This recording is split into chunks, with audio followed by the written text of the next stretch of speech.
our free webinar series. Today we're going to be giving you a webinar on audio and video for interpreters. As a brief introduction while Alex is setting up the live stream, yes, we are live streaming. For those of you who were unable to join us on Zoom, hello to everyone on YouTube. We know that there were a ton of people interested in this session. In fact, almost 500 people signed up, so there's a lot of interest in audio and video for interpreters, and we are really psyched about this session today. As I said before, this is our 7th free webinar. The previous ones have been providing feedback online, intro to tech-savvy terminology management, note-taking 2.0, speech-to-text for interpreters, the paperless Android professional, and Ask Us Anything. These are hour-long webinars. Each of those webinars is available on our website, on the webinars page on our website. And so you can see those recordings, download the slides, work through the materials at your own pace whenever you'd like to do so. What else would I like to tell you? Yes, we have a chat box, and I see somebody has already used the chat box in Zoom to say hello. Hello to you as well. Remember in the chat box that you can either send a message to panelists or to everyone in the room. You can make that decision in that drop down right there. To say who you'd like to speak to. And we also have Q&A. If you have specific questions and answers, please put them right there because the chat box sometimes gets out of control. So if it's something specific you'd like us to try to answer, make sure to pop that into the Q&A session. The last thing I wanted to say is to stick around till the end because we have something very special for you. We have been cooking up a brand new on-demand course, and there will be a special early bird discount that we'll be announcing at the very end of this session. So that's my intro. How are you doing, Alex? I'm excited. It was interesting when you just listed all the topics that we've already covered. So it's amazing.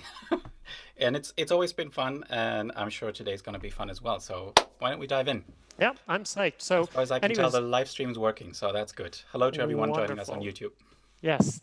So as you know, I'm Josh Goldsmith. I am one of your co-hosts here, beaming in from Geneva, Switzerland. I'm a conference interpreter, tech geek, trainer, researcher, a bit of a translator in the past too, and yeah, love geeking out about all of our subjects. And my co-host I can confirm that. is Alexander Drexel, who is a staff interpreter at the European Commissioner, but here in a personal capacity, an avid podcaster. If you haven't seen his podcasts, check them out. They're really awesome. And Josh was on it too once. Yeah, I was. Maybe even geekier even than twice. I no, that's am, twice. Alex. I think I've been on there twice. Anyways, that is it. So what are we going to be doing today in this webinar? Well, first we're going to talk about where you can find good materials to practice. Then we'll talk about how to record yourself, various approaches to recording yourself, and then how you can listen back to the audio that you've got. We'll talk about multi-track recording, and we'll also talk about a very cool platform that even allows multi-track recording with video, which is perfect for sign language interpreters who might be with us.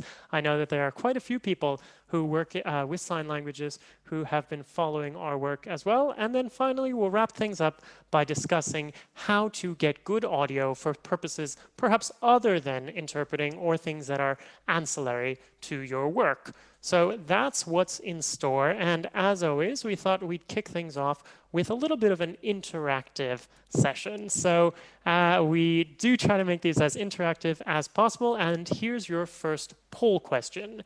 How do you practice? There are 4 options. You can pick all of them that apply individually, with one or several peers, in a practice group on site outside of lockdown, and in an online practice group. And I see that the answers are flooding in. For those of you who've already answered that question, you can start getting busy answering the second question, which is for the chat box. Tell us where you find your practice materials, right in the chat box. We'll let people keep answering that first poll, but in the meantime, you can tell us where you find practice materials. And it looks like Alex is pulling up the YouTube stream because there's some interesting answers there as well. No secrets here. Okay. Should we look at the results from the poll? Let's take a look. Let's take a look. Over 80% of you practice individually, but quite a few of you also practice with peers. 4 out of every 10 with one or several peers, and about 20% of you in either on-site or online practice groups. And I see all sorts of interesting answers coming in about where you find your practice materials. TED Talks, TED speech Talks, yeah. repositories, speech pool, colleagues giving speeches, personal sites of presidents and ministries. I can't even keep up. The UN website, the European Parliament, general media, lots of things flooding in here. YouTube. Radio, shout out to radio. Yes, awesome. I use a lot of podcasts actually for my Yeah. practice. And I saw a quick comment there on the EU speech repository. Yeah, we've been having some IT issues, some bad people trying to do bad things, but we'll have it back up and running, promise. Great. So lots of great ideas coming in, and I will turn it over to you, Alex, to talk about where you can find some practice materials. Exactly. I think most of you will already know this because we've gotten quite a few of those tips right now in the chat. So, of course, the sort of renowned speech banks are out there from the United Nations, from the European Union. So, both the speech repository and also somebody mentioned the source from the Parliament as well. Then, of course, you want to give a shout out to SpeechPool from the wonderful Sophie Llewellyn-Smith, which also has a lot of speeches as well in it with all the metadata that you want to find what you're looking for. And of course, you probably know that all the online practice groups also share most of their speaking material or speech material on YouTube. So another shout out there while we're at it to the PIPS in Paris and to the Interpreters in Brussels practice group and to the English Italian Initiative in Leeds, the one in Madrid, and all the other wonderful practice groups who are helping interpreters, especially nowadays, and some of them have even been going online. WISE, of course, all great sources, open sources where you can find practice material in a lot of different languages. If you have something for very quote unquote smaller language, for example, feel free to mention that in the chat as well so the others can benefit from that. Now, however, sometimes you may have wondered or asked yourself the question, okay, this is great. I can stream this stuff from the website or from YouTube, but what about offline access?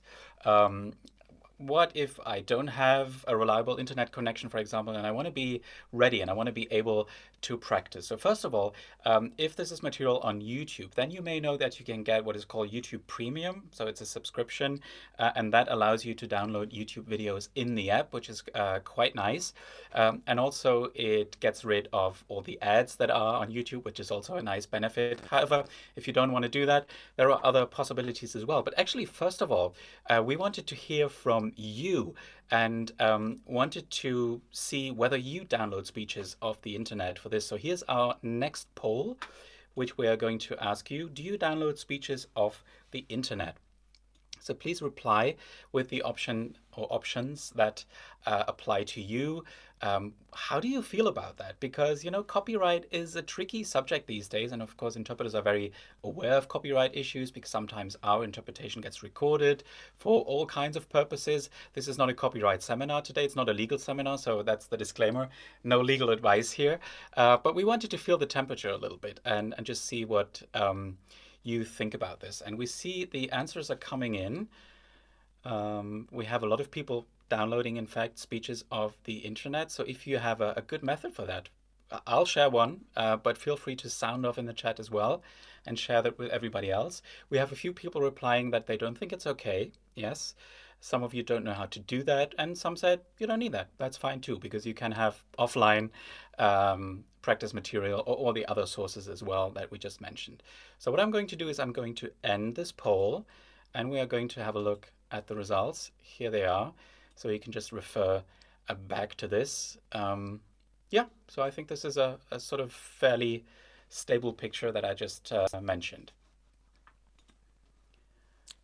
Yep.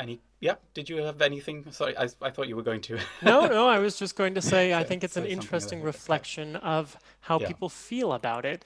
Yeah, because Not it is a too tricky many topic. people saying that they disagree with it, and I assume that that means that they might agree with this in certain contexts, which leads us to the next thing that we were going to say, actually. Yeah, because we were curious about this, and I thought, well, I can just ask the people who upload all this stuff and see what they think. And I just asked briefly on Twitter yesterday, and I got a few very convincing replies from them That's why they're there. Stream or download, doesn't matter. Just practice, practice, practice. Same from the Leads group here from Andrea Alvisi. That's why the training material is there. Also from a speaker's point of view, from Camille as well, who didn't mind at all that this material is being used, because that's, again, what it's there for. And also a ringing endorsement for this from the practice group in Brussels. So maybe that alleviates some of the concerns that you may have had. And now maybe let's take a quick look very practically at how you can do this. Now, there are, of course, different websites out there that do that. Sometimes they're a little bit fishy and we don't really want to recommend them because you get, flooded with ads and stuff like that. There's an app that I really like to use. I also like to use it because it's called Downy, and Downy is the last name of one of my fellow hosts on the Troublesome Terps podcast, Jonathan Downy. So I just really like using this app. So let me maybe just briefly share that with you and show you what that app looks like. Here it is. It's a very simple app, and all I need to do is I just go to the YouTube page of the video that I want to download. So in this case, I have prepared this already. This is a speech of mine that I gave years ago at the Brussels practice group. I copy the link, and then I just paste it onto the Downy app. And you see it's already pulling in the information like the title and everything. And now, for example, I can say, maybe I want the audio only for practice purposes, or maybe I want the full video, maybe I want the smaller size. This is a short video, so it doesn't really matter. You don't have to change a lot of things. Sometimes it even lets you download the automatically generated subtitles from YouTube. That could be interesting for training purposes if the subtitles are any good. And now I have the file on my computer. So it's actually very, very easy to do, as you can see. I'll put the link to this app in the presentation, which you'll get afterwards, as usual, of course. And then you can see if it's for you, or maybe you can investigate any other potential apps that are out there on platforms like Windows, for example. Great. So thank you for that wonderful tip, Alex. And now we wanted to, since we've talked about where you can find some materials, move into the next part of this presentation, which is how you go about recording yourself. Things that make your recordings sound good. If you have ideas, you can pop those in the chat, of course, at any point. But Alex was going to share a few tips, starting with this gorgeous image right really here, like right, image. Alex? Yeah, exactly. This almost made the Google Slides blow up because it was so big. But anyway, it just is to illustrate the point that I'm trying to make here, is that you can do a lot of things to improve audio quality by looking at the environment you're recording in. So it's basically a combination of getting the environment right, getting a little bit of gear maybe, and then getting the quality that you like. So just a few general rules of thumb. So a small room is usually better than a big room, because you've all heard that before. If somebody's in a big room, they're recording themselves, even with a good mic, there will be a lot of room noise. So you'll hear the echo, you'll hear the audio sort of bouncing back and forth off the walls in the background. That's not good. Try to find a small room. Could be a walk-in closet, whatever you have available. You don't have to sneak in under your blanket as podcasters sometimes do. That's not necessary. Also, a full room is better than an empty room. So if, for example, you're in a room that has bookshelves, a nice sofa, or decoration on the wall, that always helps to improve the sound. It helps to get rid of these reverberations and echoes and stuff. So it's not ideal to do this in your kitchen or, God beware, bathroom, because of all the tiles that reflect the sound. So maybe try to find a small room that maybe has a bookshelf or a sofa in it. That will help considerably. Now, as you can see there over on Josh's side, he has a headset, and that's very good because the mic is very close to his mouth, and can pick up the sound where it comes from exactly. So you just have to be a little bit careful that you don't put it too close, because then you can hear these nasty breathing noises and the pops and everything. That's not nice. But if you just put it just off your mouth, with a headset, that actually works very, very well.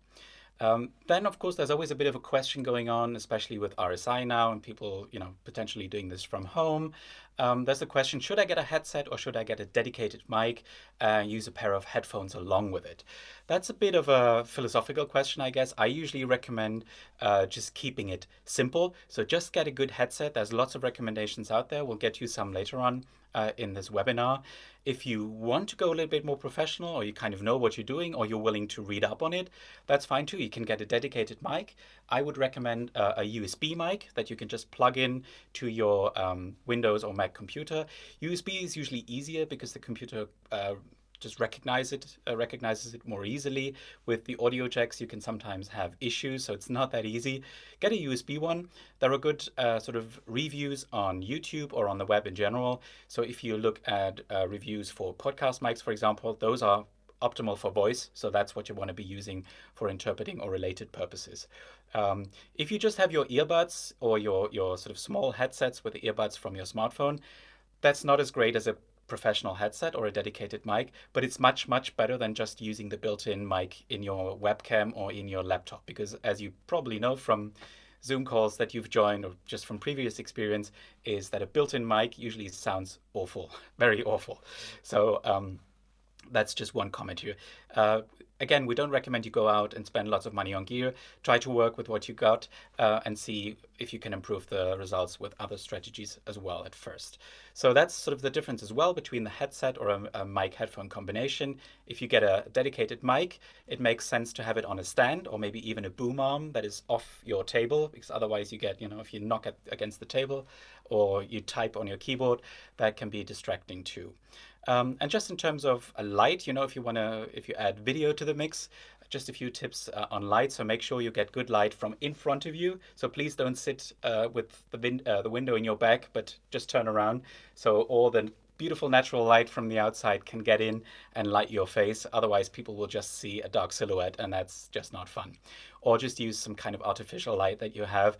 It's not Hollywood, but you want to make sure that people can see you and can see your facial expressions and that kind of stuff.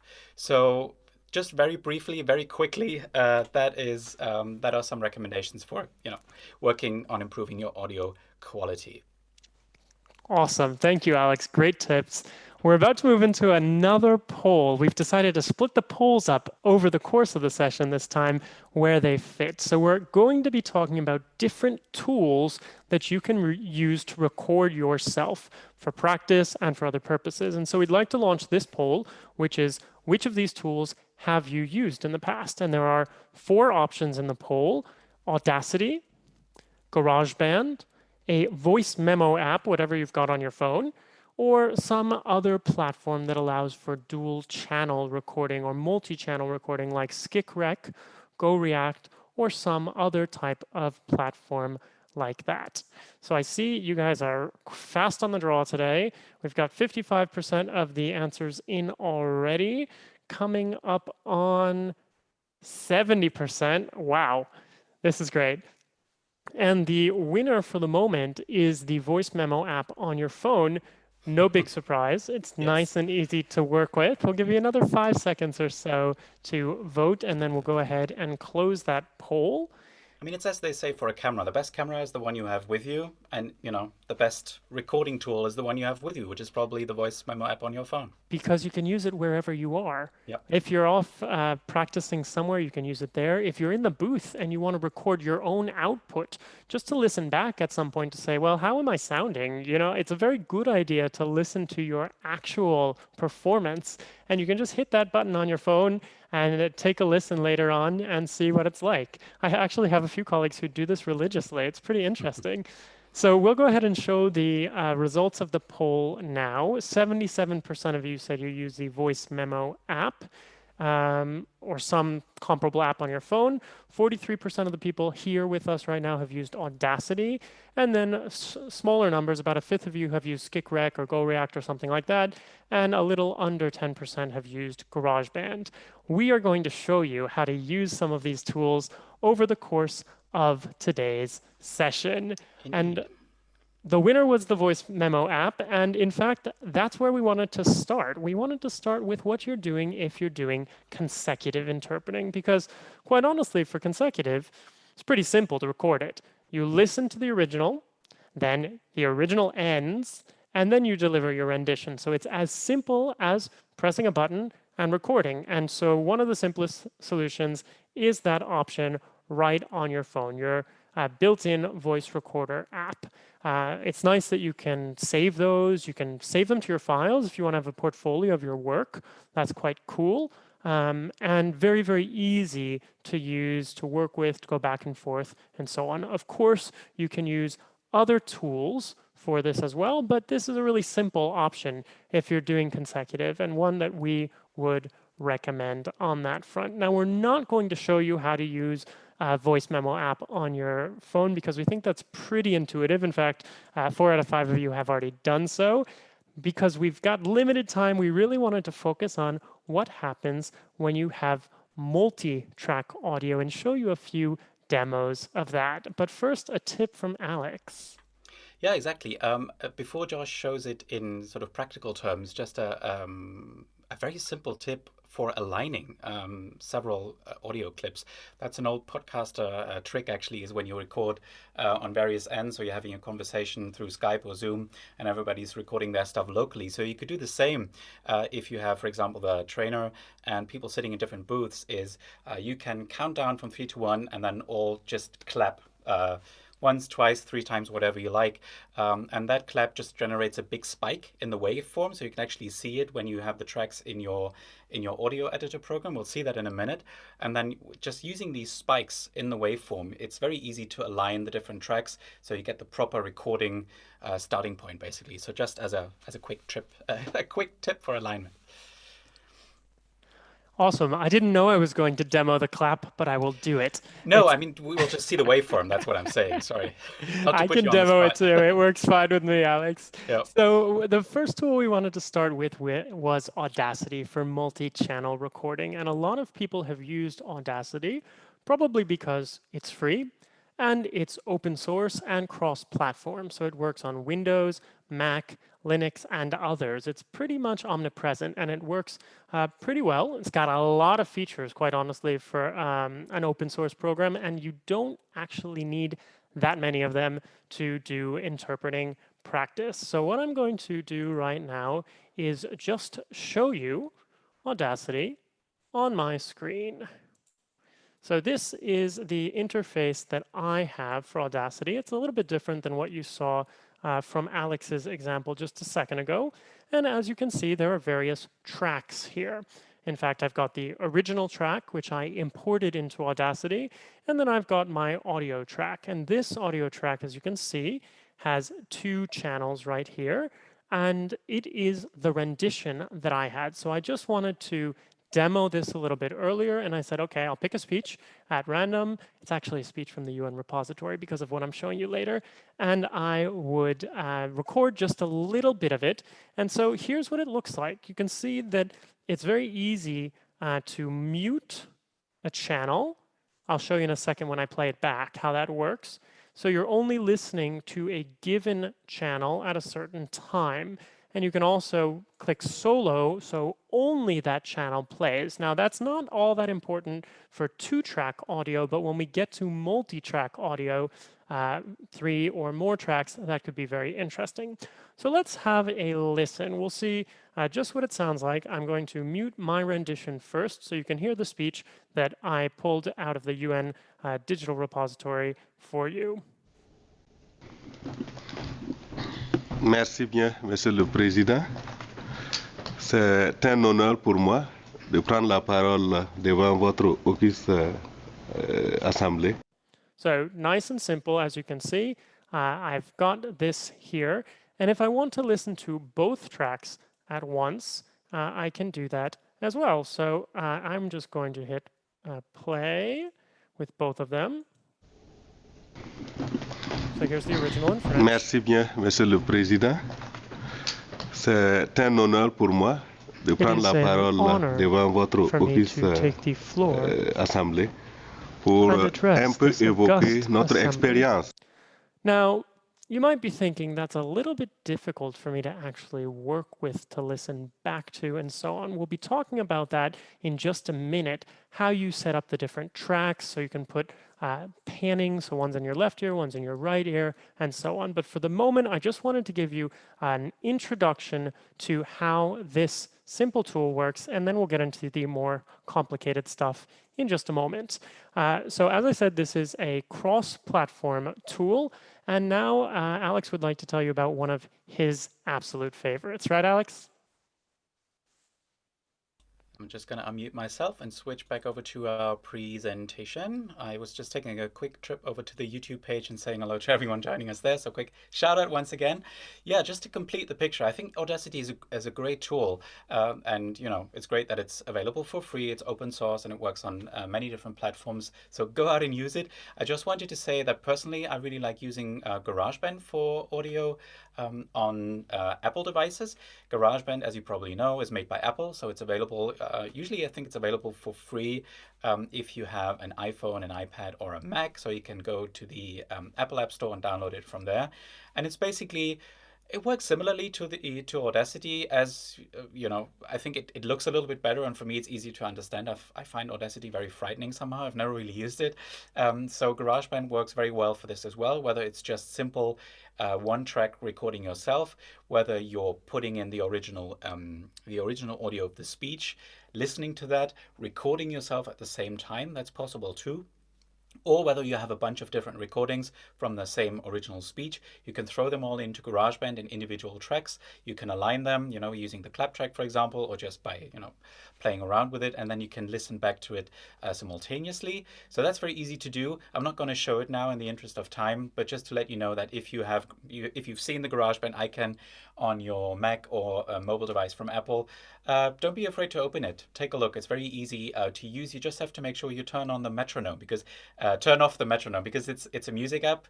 So by default, the metronome is on and will give you a click when you record something. So just turn that off. Don't be surprised when you see that. Okay, and since we're talking about tools, here's one last recommendation, which is very timely actually, because this one comes to us from Televic. Televic, as you know, manufacturers interpreting consoles and room systems, but they are also in education. So they have this app that is called the Interpreter Q Media Player, which usually I think is a complementary tool, or a tool that is intended to be used with their language labs or interpreting labs, which I think quite a few universities are using as well. But due to the COVID-19 pandemic, it's currently possible to download the Player app for free. It's free through June 2020 of the Televic homepage. We're going to give you the link, of course, in the slides. Just a quick note, this is Windows only, so it doesn't work on Macs or on mobile devices. Well, works on a Surface, but you know, it's Windows only. You can use it to prepare, record, and then also evaluate simultaneous interpreting exercises, but also consecutive interpreting. So you can load in audio files or video files and can use that as source material. And then that's the screenshot you see here. You have the perform mode. That's basically what you can use to practice. You can have sort of markers along the way for difficult things or things you want to discuss afterwards. So you can split it up into multiple segments as well. So it's very easy to use. It's very simple, as you can see, but if you want to give it a try, it's free to download until the end of June 2020, once again on the Televic homepage. This is relatively similar to other applications like SkikRack. So you know probably that if you work with speeches from the speech repository, you can download the SkikRack application onto your computer. I think that's Windows only as well, if I'm not mistaken, but you can also use the web-based interface that is built into the speech repository online, which is probably the easiest way to do it. And then you can also send recordings for feedback to trainers, to staff interpreters, or to peers if you like. So that's a really great feature to get feedback from others.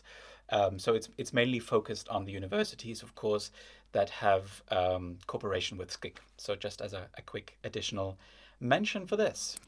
So there's lots of tools out there, as you're starting to see, and we're trying to give you more by the day, and we're trying to give you a panorama of some good options that you have. So we've talked about ways to capture audio, but what about listening back to your audio? That's a pretty important thing, isn't it, Alex? Yeah, it is, and this is why this webinar overlaps so nicely between the things that I like doing, i.e. podcasting in this case. So I have a long article on my blog, and I'll be sharing the link in the slides as well, about headphones for interpreters, and apparently that's an interesting topic because that's still the most read blog post on my blog, and it's been for several years. So there I give a little bit of an overview of the different models of headphones that exist. So for example, what I have here is a so-called on-ear headphone. So it's literally on the ears, the thing that you get with your smartphone. So the headset is an in-ear model because you put the earbuds into your ear. Yeah, like the AirPods, that will be an in-ear model as well, the wireless ones. And then you have the big over-ear models that really cover your entire ear. I think the Bang & Olufsen that so many interpreters like, yeah, keep showing them to us, Josh. The Bang & Olufsen model that so many interpreters like has sort of a clip that goes around the ear, but it's still an in-ear model because the sound, the thing when the sound comes out, the capsule actually goes into your ear. And then, yeah, you have the big over-ear headphones that cover the entire ear. That's something that you will find for the noise cancellation headphones, for example. If you look at Bose or Sony models, those are great for traveling, for example. Not that we need it right now, but I know that some people like to use noise cancellation headphones in the booth as well, because, apparently maybe it helps focus on the original. I don't know, but it's just a question of preference. So that's something that you'll probably play around a little bit with at the beginning of your interpreting career until you find a model that really works well for you. I actually prefer these on-ear models because it's very easy to just use one ear and then also to switch. That's basically also a good tip to avoid not necessarily acoustic shock, but I guess listening fatigue, or it just avoids overstressing one specific ear. So if you have a specific ear that you feel you need to use for interpreting, then use that during a 30-minute shift and then switch over to the other ear. That's what I'm trying to do. And I try to remind myself of doing that all the time. Again, headphones should also be, sorry, Josh, go ahead. I was actually going to say, some of my colleagues might have figured this out. I actually try to switch where I sit in the booth from side to side so that I'm using a different ear each time. I don't know if my colleagues who are in the room have noticed that, but anyways, it's something that I like to do. I do like to be able to hear them, so I leave the ear facing my colleague uncovered, but the other one is the one that I use for interpreting, and that way I get to switch it up a little bit. That's a great life hack. I need to remember that, whenever I get back to the booth. Who knows when that is. But yeah, so different kinds of headphones for different kinds of people. Feel free to play around with that until you find something that really sort of works well for you. It took me a while as well. I don't like the Bang & Olufsen and I, on the other hand, clearly love them since I've got my handy pair of Bang & Olufsen headphones here. Do you have a stash? Because they're not made anymore, and I know people are looking through eBay. I do actually have a secret stash. I have a backup pair. These ones have already been repaired once, actually. Okay. It wasn't very expensive to bring them in and get them repaired at the Bang & Olufsen shop. It took, I don't know, a couple days. They just had to swap out the cable. It was getting a little bit loose, but they swapped that out, and then they're perfect again. I mean, I've had this set for 6 or 7 years, still going strong, and yes, I have the backup ones there. And so the reason I love these, I mean, we weren't planning on talking about this, but the reason I love them is because the hinge they've got right here, and I think many colleagues will say that. Here, let's see if I can show you. I put it over my ear, and then I can either have it closer to in-ear or more out of my ear. And that's why I like them, and why I might actually argue with your point, Alex, that they're in-ear. It really depends on put them. Obviously, you can put them in your ears, or you can try to work with them a little bit further away. Fair point. Yeah. Just as a quick follow-up, because we had a comment from Maria here, which is related to acoustic shock or ear fatigue, I guess, is that you should use both ears. That may be true, but I never use both ears simply because of self-monitoring. I want to be able to hear myself, and I feel like I cannot do that if I cover both ears or get input from the original on both ears. So that's why I'm recommending switching back and forth. But, whatever works for you, that's fine. And yeah, in Germany, B&O no longer do repairs. Isn't that sad? I'm very sorry to hear that. Maybe just a last remark on headphones is, because I've seen terrible things, please make sure your headphones are clean from time to time, especially when they're in-ear models. You can buy these little, I guess, hygienic, swabs or little thingies that you can use to clean them. I mean, don't put them in the dishwasher or anything, obviously, but try to give them a good clean from time to time. I have some instructions in that blog post as well, which I'm going to share. And again, here, there's a distinction between audio jack and USB. So if we're talking about headphones for the booth, it's going to be an audio jack model. Most consoles may have a USB port, but it's not intended to be used for headphones. Whereas when you need a headset model for your laptop, usually it's easier to go with USB. I'm just looking because we had some follow-up mentions There were quite a here. few questions Yeah. about headphones in here. I don't know if you want to take some of them. So one of them was, why would interpreters want to use these big headphones that cover their ears, even if it's only for listening? And I see that you'd like to answer I that don't question, Alex. No, I mean it's just I just wanted to acknowledge that we're going to answer it online. I don't know why. I don't know. I know that some people just like it, which is fine. But it doesn't work for me at all.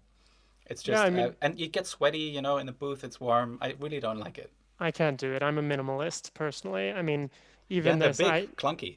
yeah, I wouldn't want to even interpret with these. And in fact, in the video I'm going to show you in a minute, I struggle a little bit with working with these in comparison to what I would use in the booth, but I wanted the microphone for them.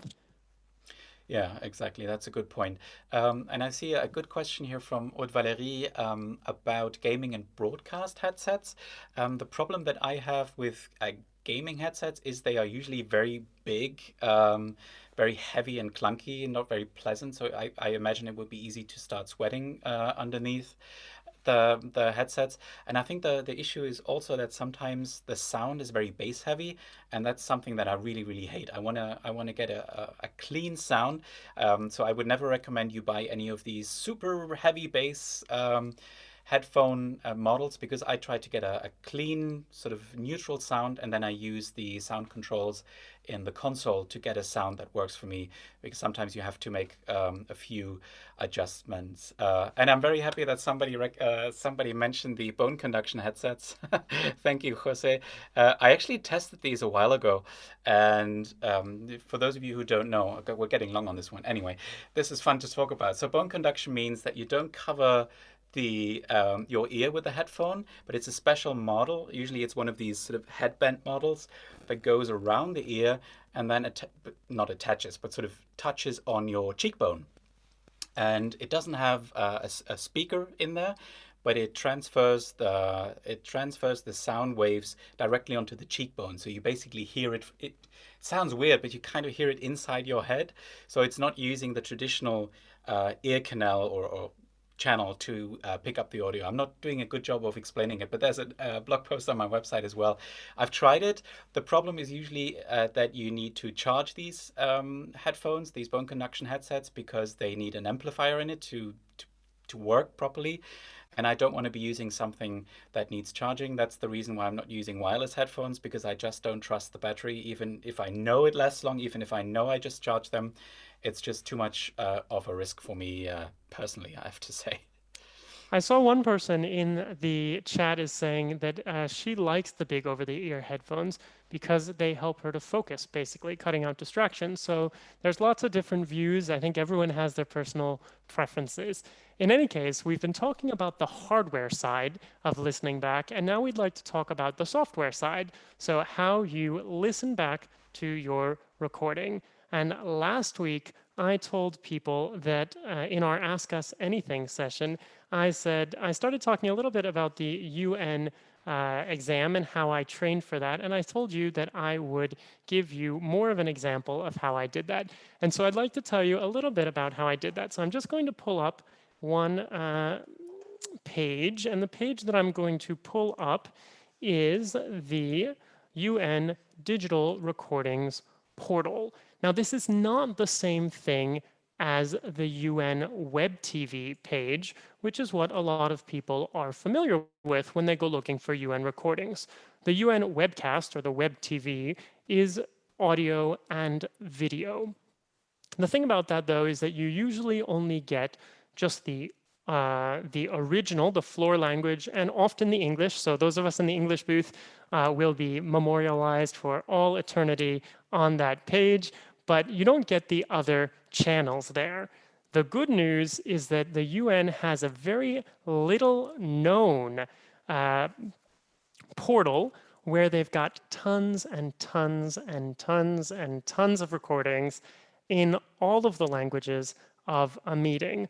So this is what it looks like. As you can see, the UN Digital Recordings portal. The link will be in the slides, so you'll be able to follow that and practice with it if you'd like to practice the way that I did. So here it is. It's the Digital Recordings portal, and you can go in and you can select the date. So you can see that this month there haven't been any meetings, but if we go for a custom range, say, go back to January, and we'll just, I don't know, look for the month of January, you can see that it pulls up all of the different meetings that took place there at the UN, public, private, etc. So a lot of the meetings are behind closed doors. Those are only accessible to people with the password, but there are a lot of meetings that are public, and those are great for studying. Here's why. So just a little aside here, the UN on the 16th of January had a full day where they were talking about very geeky things about technology and interpreting, and you can actually go back and listen to these speeches from this Innovent event. Digital tools for conference interpreting, that's an interesting one there. So we'll just go there and I'll show you what it looks like. You can see that you've got all of the speakers labeled. You can hit play to listen to them, or you can download that language. Now, right here, it says select audio language floor. That's because this was a monolingual event. But let's go in and find another event that was not monolingual, the Committee on the Rights of the Child. 83rd session, which took place in Palais Wilson on the ground floor. You can see here that I've got 4 options: floor, English, French, and Spanish, which are the working languages of that meeting. If the meeting had all 6 UN languages, you'd have all 6 of them. Sometimes there's an extra language too, and you'll have that here. And then you can actually go in, and for any given speech, you pick the language that you want to be listening to for that speech. Let's not start the chair speaking in French here, and you can also have the floor as well. You can download the current language you're listening to or download all languages. Now, it's not the easiest interface in the world, so I see a good question from Christina. Can you search by language with filtering? Unfortunately, I don't believe you can. What you can do is search by meeting, organization right here. And if you know the languages that are used as working languages for a given meeting, then you can go to that meeting and you're likely to find the ones that are only in those languages. It requires a little bit of knowledge of the UN, but certain treaty bodies, for example, tend to have certain languages, and that's how you can find that. So, okay, I've downloaded all of my recordings, right? I went in, I found the originals that I wanted, and I find, that's what I'm going to practice from, right, the floor. And I'm also downloading the rendition into my target language, in this case, English. So let me just take you back to Audacity. Setting this up for you, and here we are. Okay, so we've got the same speech from before. The original, you can see it's labeled original right here. Was French in this case, right? So I had to go in and do a little bit of scouting, but I found a nice 15-minute original speech in French. For those of you working from English and wanting to practice from English, you'll find plenty of options there. But it took me a little bit of hunting to find the one that I wanted in French. I downloaded it plus the other rendition. And then I can simply, in Audacity, in addition to recording my own speech, I can import audio. So I go to File, Import, Audio. Let's make sure I find this one, 906. I've given it a little star to make it easy for me to find. Let's see if it works properly. Alrighty. So here it is, the English version. So what does that mean? That means that's the rendition done by the staff interpreter or freelance interpreter who was working at that meeting that day. So there are some really cool things that you can do with this for training purposes. On the one hand, so here you can see the English has popped up down here. That's the English channel. This was my rendition in the middle, just a short one, not the real thing, but it was a demo. So I can now mute mine. I could mute the original and only listen back to the staff interpreter, right? Let's take a listen. Merci bien, Monsieur le. Thank you very much, Chairman. There you have it. Or I could choose to listen to 2 tracks at once. And this is what I did most of the time to train for the UN exam. So what I did is I used panning. And you see right here, there are some controls for more volume, less volume. and I can adjust that, but under that I have left and right pan. And so I would put myself in one ear and the staff interpreter, just saying staff interpreter, the person who was working that day, it may not have been a staff interpreter, You mean in the the correct other ear. interpretation? I pick the ones that I want to listen to, and let's take a listen. It is an It's an honor for me to take the floor before this august and address this august meeting. assembly. Right, so there's some interesting variation there. It can be a good way to listen and compare. This is what I did. Basically, to learn the terminology used at the UN, I listened to hours of recordings after I'd done it myself.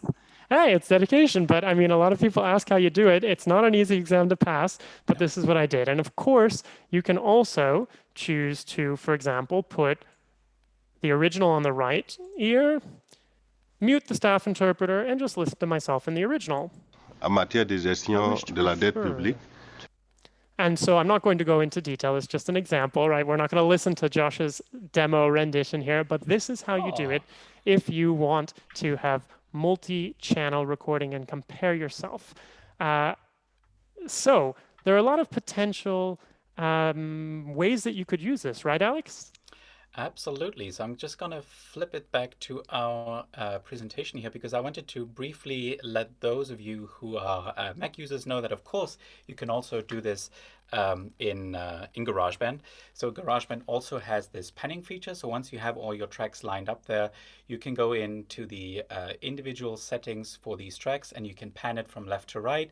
You can also mute or solo several tracks. So that's the lingo, the jargon that's used for that is you can mute the tracks you don't want to hear and solo the tracks if you want to focus just on one or maybe two different ones. So that makes it very easy to just navigate your way around several tracks, especially if you're looking at a full classroom that can, make for a high number of tracks as well.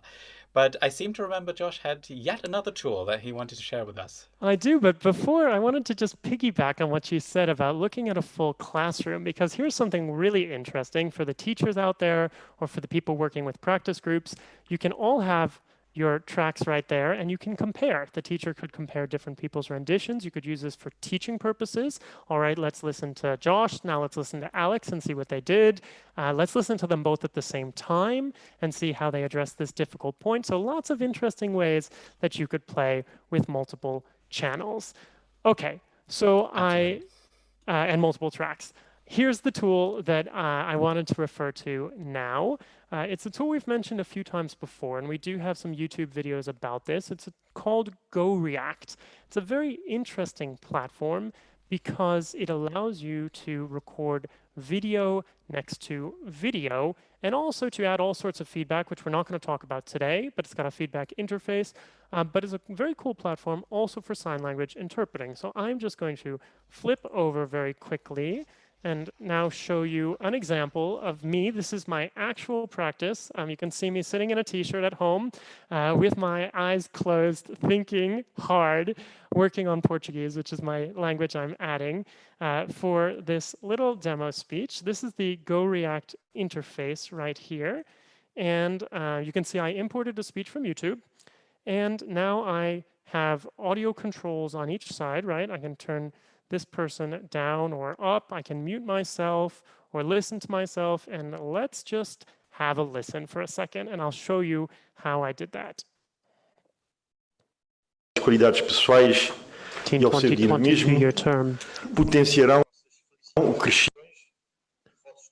Our congratulations to you. We wish you every success in this new role. Executivo, todo o nosso apoio. Without a doubt, como presidente em exercício da comunidade, mas também como. So we also won't listen to a long clip of that, but I just wanted to show you that there's a very interesting platform out there, and I know a lot of the teachers who've been following our sessions are very interested in this and ways that they can use it for practicing, for recording video alongside video. And then as you saw on the right, this is where you can add feedback. So I could just add demo, right? And that is a time-coded feedback. So that's very, very cool. You can watch a video that we've got on YouTube to learn more about this very interesting tool.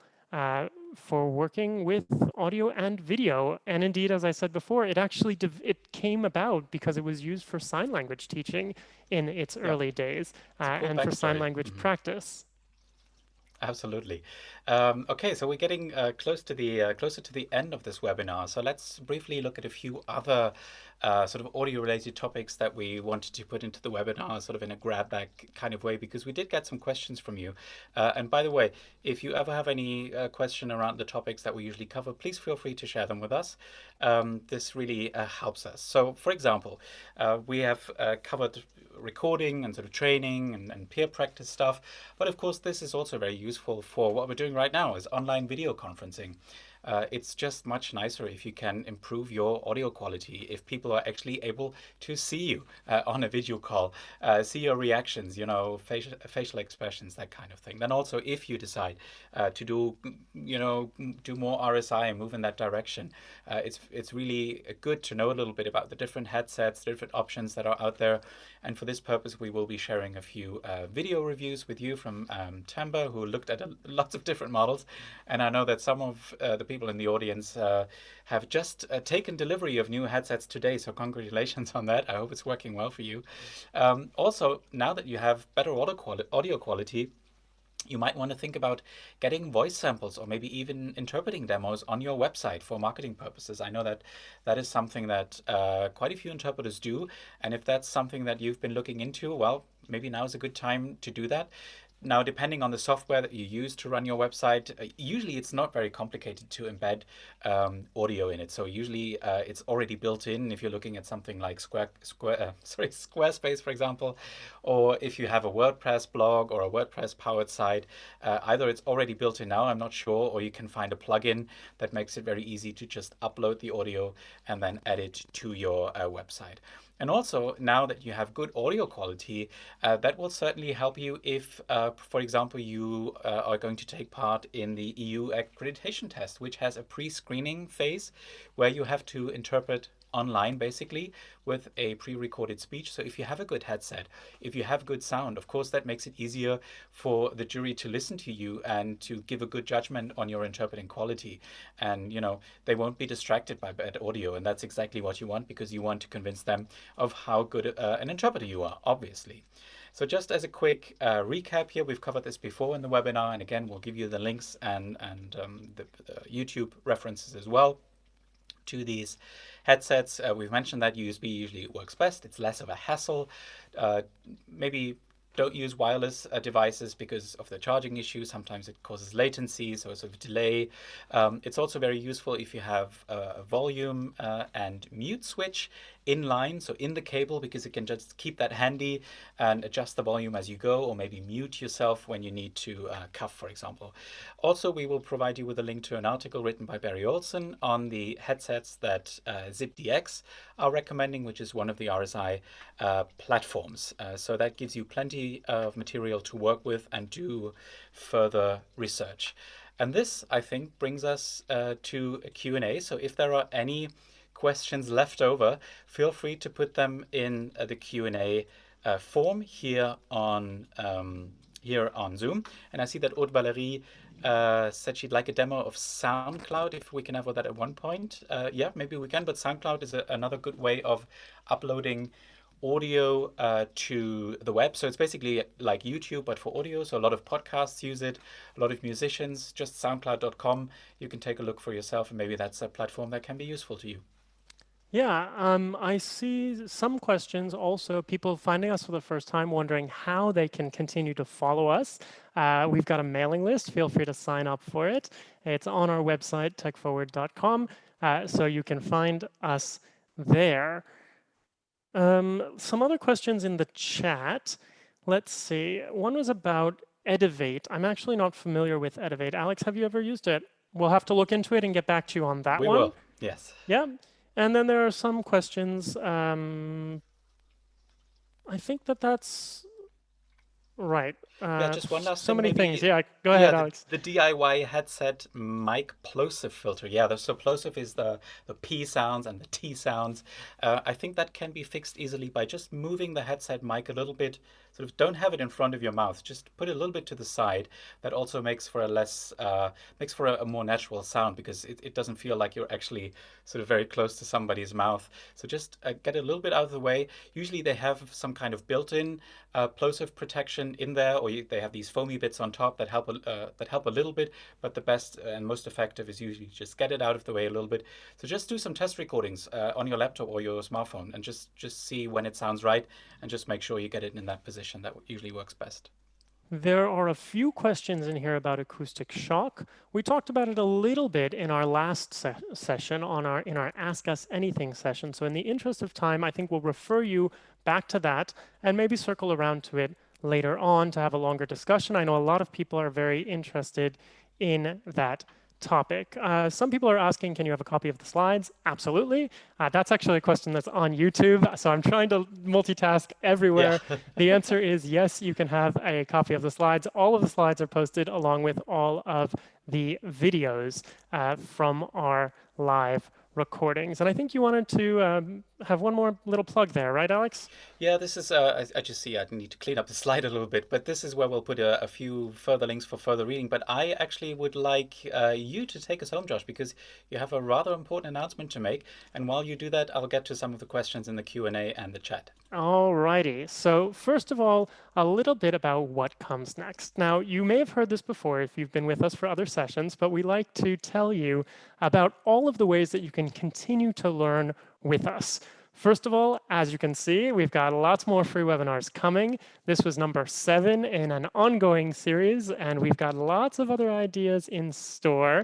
If you're interested in specific topics, drop us a line, send us an idea, send us questions. We've got a link right there to our contact form in the slides, so you can do that. We also do offer one-on-one coaching, and we do tailored training for associations, institutions. So if your institution is looking for training about tech, feel free to drop us a line. And then, of course, we know a lot of you have found us on various social media channels: Twitter, Facebook, Instagram, YouTube, and LinkedIn. It's a pleasure for us to see you there, to interact with you there, and so on. Now, these are free webinars, and I do want to thank those of you who are helping to support them, because a lot of time and effort goes into putting them together, doing the research, and making sure that the back-end stuff runs so we can share this great content with you. So if you'd like to support what we're doing at Tech Forward, I know it's a hard time, but we greatly appreciate anything that you can give during this period, and we have a suggested donation of 10 euros per webinar, and I'd like to thank everybody who has been donating. We really appreciate it. It helps us to keep moving forward, keep buying gear. I've got tons of gear on my table that I've been ordering and testing and stuff like that. So thanks a bunch. And now the big announcement that we had in store for you, and I mentioned this before. We have a brand new on-demand course for you. So you know about our on-demand course, Glossaries for Interpreters, Tech-Savvy Terminology Management, and a lot of you came back to us and said, that looks awesome, but it's a little on the expensive side. We'd love to have something that's a little bit more accessible right now. And so we decided to bring you our tried and tested iPad course in smaller segments. And the very first one of them is called Paperless Preparation: How to Use Your iPad to Nail Your Preparation. So as you can see on my screen, this is the course right here. This is the page to sign up. You can see Smiling Josh introducing the course, and you can head on over and learn about why you might want to go paperless, how you can mind map like a master, how you can use Wikipedia to the fullest, both within the app itself and within a really cool app called Wikilinks that just takes it to another level. How you can use dictionaries, Lingway, leverage all of these different features to have different apps interacting with each other, look up terms whenever you need them, organize your documents, convert your files to the right formats, prepare your documents for the booth, share your annotations with other people, prepare online, offline, and so on. So you can go over to our course and you'll see that there are free previews of some of the modules that you can check out.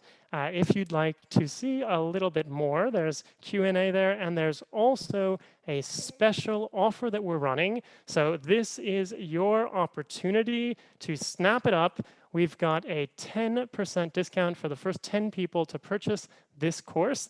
The link is now in the chat, and I'll go ahead and also put that in the YouTube on the YouTube page.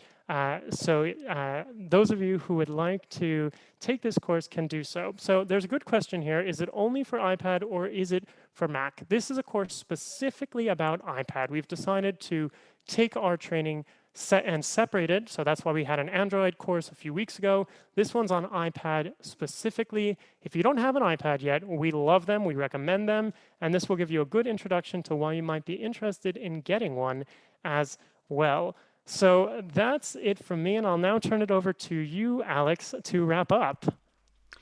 Yes, thanks very much. I just busily replied to a few questions there. So the usual question is, will there be slides? Yes, there will be slides. techforward.com/p/webinars. The slides will be there. The recording of today's webinar, the YouTube video, you can find there and watch it again as often as you like. We would also like you to give us feedback, because that helps us improve the webinars, how we run them, the topics we cover. So if you have any feedback, good or bad, be honest, feel free to share it with us. And if you have any topics, questions, feel free to share them with us as well. I think this link will open automatically once the webinar is over, so you don't even have to memorize the URL. You can just go there and give us some feedback. And I think this has been it. We've mentioned the social media stuff as well. Feel free to say hello and get in touch there as well. It's been great to have you here. Thanks for joining us on Zoom. Thanks for joining us on YouTube. There was great conversation going on there, which was absolutely fantastic. And we will be back next week. Isn't that right, Josh? You're still on mute. Absolutely. We'll be back next week. And for those of you who want more, check out our on-demand courses. There are free ones as well on our webinar if you'd like to get some basics about using your Android or iPad tablet for all language professionals. Check those out first. And then we'd love to have you join us in any of our courses in the future.